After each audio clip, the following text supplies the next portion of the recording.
Now, we all know Kathy Griffin will do anything for attention, except apparently be funny. So she has to rely on shock value to get attention from those who still think Marilyn Manson is edgy. She embarrasses herself each New Year's Eve on CNN alongside a giggly Anderson Cooper, who certainly knows his crap.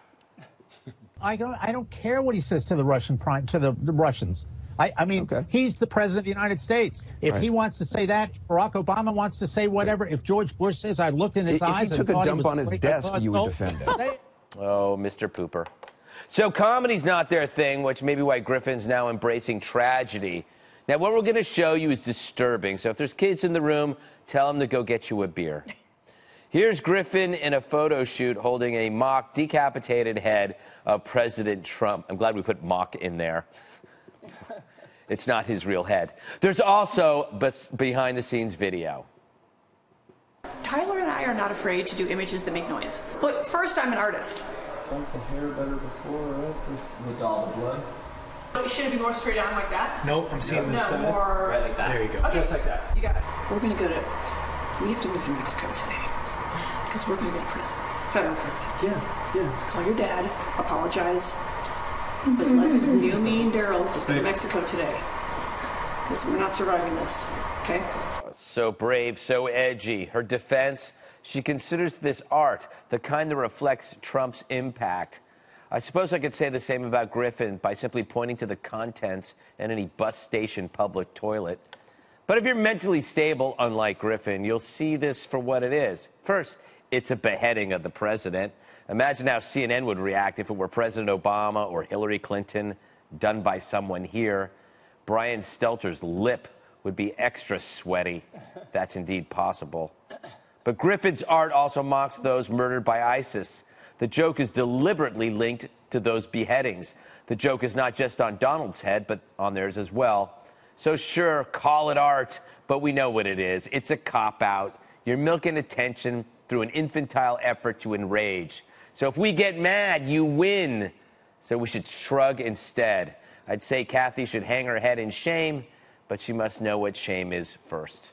All right, while we were going to do the show, she has since put out an apology. Would you like to see it, anybody? Please. All right, let's do that.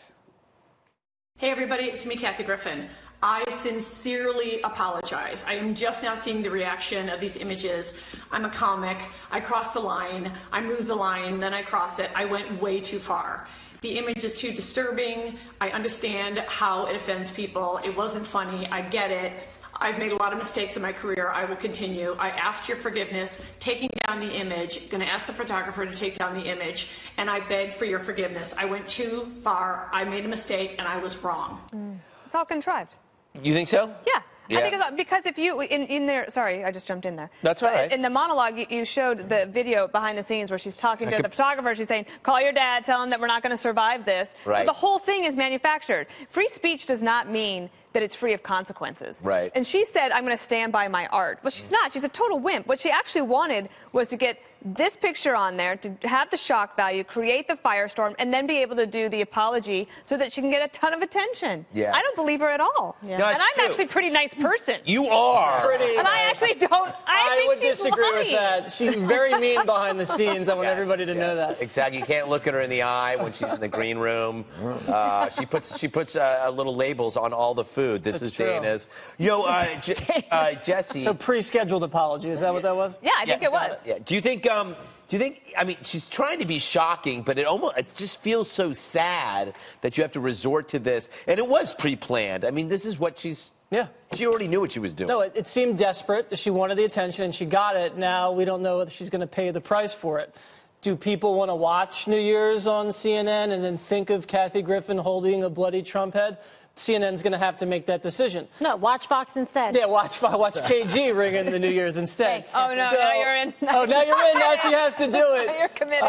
Who's Maybe that's it it this year. Maybe that was Kathy Griffin's way of getting out of this thing by doing that. She can't stand Anderson Cooper. She finally has an excuse to leave now. Yeah. Yes. But I think it's more of a media story for me because I remember some knucklehead hung Obama in effigy. It was covered on CNN wall to wall. Or the rodeo clown. Or the rodeo clown. No, he lost his job. He lost his for life. job but for banned that. for life from the rodeo clown. Yes, people were fired. There's investigations. Republicans in Congress were asked to condemn it. So this happens, and not just some run-of-the-mill person. This is a Democrat donor. This is a CNN host on New Year's. This is a big-time Hollywood comic. Well, maybe B-list, but still. No one's going to cover it in the New York Times, I predict. And it's not wall-to-wall on CNN. So when there's a Republican controversy, the media covers it. Almost looks like it's on And CNN. a Democrat controversy, they cover it up. Right. Wow, I don't think so. I mean, look, what Kathy Griffin did is inexcusable. And I tend to think that it was all about getting attention. And they were looking at different strategies. Way to go out on a limb, Juan. I'm confirming what you guys said. I think from my perspective, you're right. I just think that she was looking and discussed with this photographer various ways that they could get attention and gin up this kind of reaction that would get the top of our show. But let's not, though, get into a thing of selective outrage here. The president, President Trump, had Ted Nugent in the White House just the other day. Ted Nugent, who has been investigated for threatening Obama when Obama was president. Ted Nugent. What did he do? I think he said either I'm going to be in jail or dead if Obama's reelected in 2012. And don't forget, you got people But we didn't support him, did we? No, I don't know who supported him, but I'm just saying he's in the White House now, standing next, being embraced by our current president. And don't forget that you have things like Carl Palladino and these other people who are talking about the Obamas in the most offensive, racist ways. Or talking about Mrs. No, there's Clinton nuts on both sides, Juan. The difference is the media outrage is different, Republican or Democrat. No, I'm saying we should be outraged at Kathy Griffin, but let's not engage in selective outrage. Let's understand that the media is engaging in selective outrage. I don't care what she does. She's not even that funny. We have polarized politics, and it invites this kind of offensive display, and I think it should stop. The worst thing about that was said to President Obama was by Bill Clinton. Remember that? A couple years ago, that guy would be getting me coffee. That's right. Kimberly, is this one of those things that people will forget over time, or will it affect her career because she's a liberal, therefore she has an immunity bubble? I don't think people should forget about it at all. I'm certainly never going to forget about it. I think it's disgusting and reprehensible, and she should have apologized to the president for doing that. Somebody did that with President Obama. God forbid. Can you imagine the amount of press coverage and the outrage? She's basically just desperate for attention. She always has been. She always will be. She's not funny. This was not funny at all. I feel bad for his family and for his grandkids and for people to see it. It's so disrespectful. CNN should not allow her to do the New Year's Eve show at all whatsoever. I think this, because her sorry wasn't good enough, and it also was not sincere. I agree with Dana. That was just, it was very contrived. You know, there was another idea for the photo shoot, Dana, when she was going to be naked in a bathtub full of Cheetos. I think we got lucky on this one. And by the way, you can say, oh, is that a slam at how she looks? I don't care. No, I mean, I like Cheetos. She just did a beheaded the president. I think we can say just about anything we want.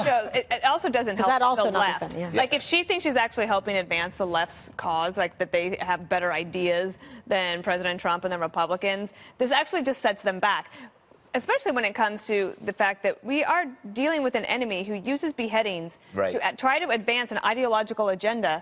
I mean, think about somebody like James Foley or Daniel Pearl. These were victims in this war of the most vicious ways to get attention to advance an ideological agenda that is against free speech. And then she tries to claim free speech as her reason. I'm not sure she was going after that. I mean, I think she may have just like, Medusa's head. That's the famous mythological image. Oh, you're going with Greek mythology, Juan. That's what you're going with. No, I'm saying that's what I think. Holding a bloody head these days usually signifies an ISIS beheading. No, I don't think so. Not the butcher of Britain. What? Not that guy. No, what hit me was, the Medusa who's, her stare will turn you to stone or whatever. Okay, but, Juan, you don't even want to go there because this is so horrible and offensive. No, let me just It's not anything to do with Medusa. It's Okay, that's the way it struck me. It's horrible. Maybe she should go spend some time with ISIS. But I tell you what's truly horrible. This is a pop culture story, to my mind. Not even necessarily political because it's so weak. The real outrage, the real reason we should be outraged sitting here is this guy in Portland killing people and uttering hate speech towards Muslims. That's something we should be talking about. This is a pop story. It's going to be gone by tomorrow. It's like a poof. Well, Donald Trump spoke out against that, and apparently he was a Bernie Sanders supporter. So there's a lot of interesting parts to that story.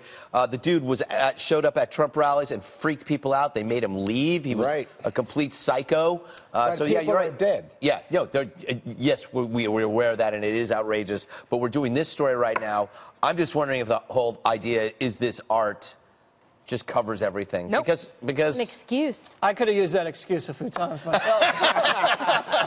Remember when Sarah Palin had the map that had the targets on it? Okay, so she could have, I guess she could have said, well, that's art. Yeah. But what she was saying, these are the congressional targets, but the left called it eliminationist. Right. Oh yeah, what would you call this? Remember then? that? Yeah.